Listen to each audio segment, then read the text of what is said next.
May, a migrant domestic worker from the Philippines, had been volunteering as a community leader for an education charity. She worked hard to support other migrant workers to finish their final finance module. When the charity asked May to give a speech at the end-of-year graduation ceremony, she felt honored but also nervous. Will they like what I have to say?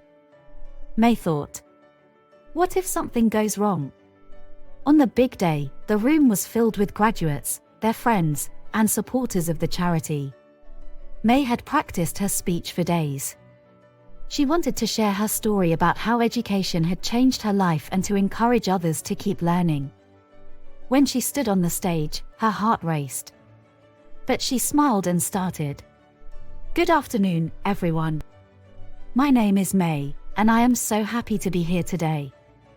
Halfway through her speech, May suddenly froze. Her mind went blank.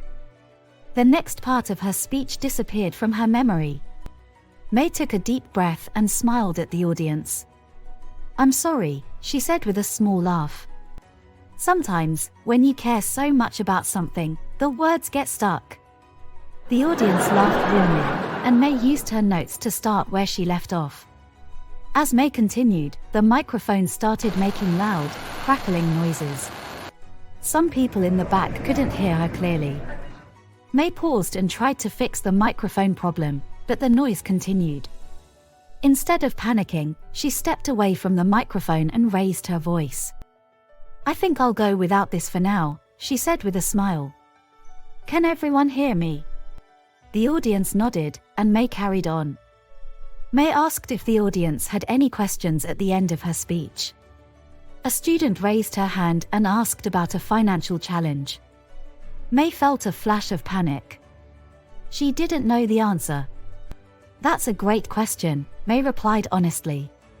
I don't have the answer right now, but I think it's something we can work out together. I'll find the answer and get back to you. The graduate was happy that May was honest. When May finished her speech, the audience clapped and cheered. May felt so proud of herself. She had unexpected problems but stayed calm and kept going. I was nervous, she told a friend after, but I'm so glad I didn't give up. The audience didn't need me to be perfect, they just wanted to hear my story. As May watched the graduates celebrating, she felt proud. I hope my speech reminded them that they can overcome challenges, too, she thought. Moral of story. Public speaking is not about being perfect but about getting your message across. Staying calm and handling problems is part of public speaking, and there's nothing you cannot handle.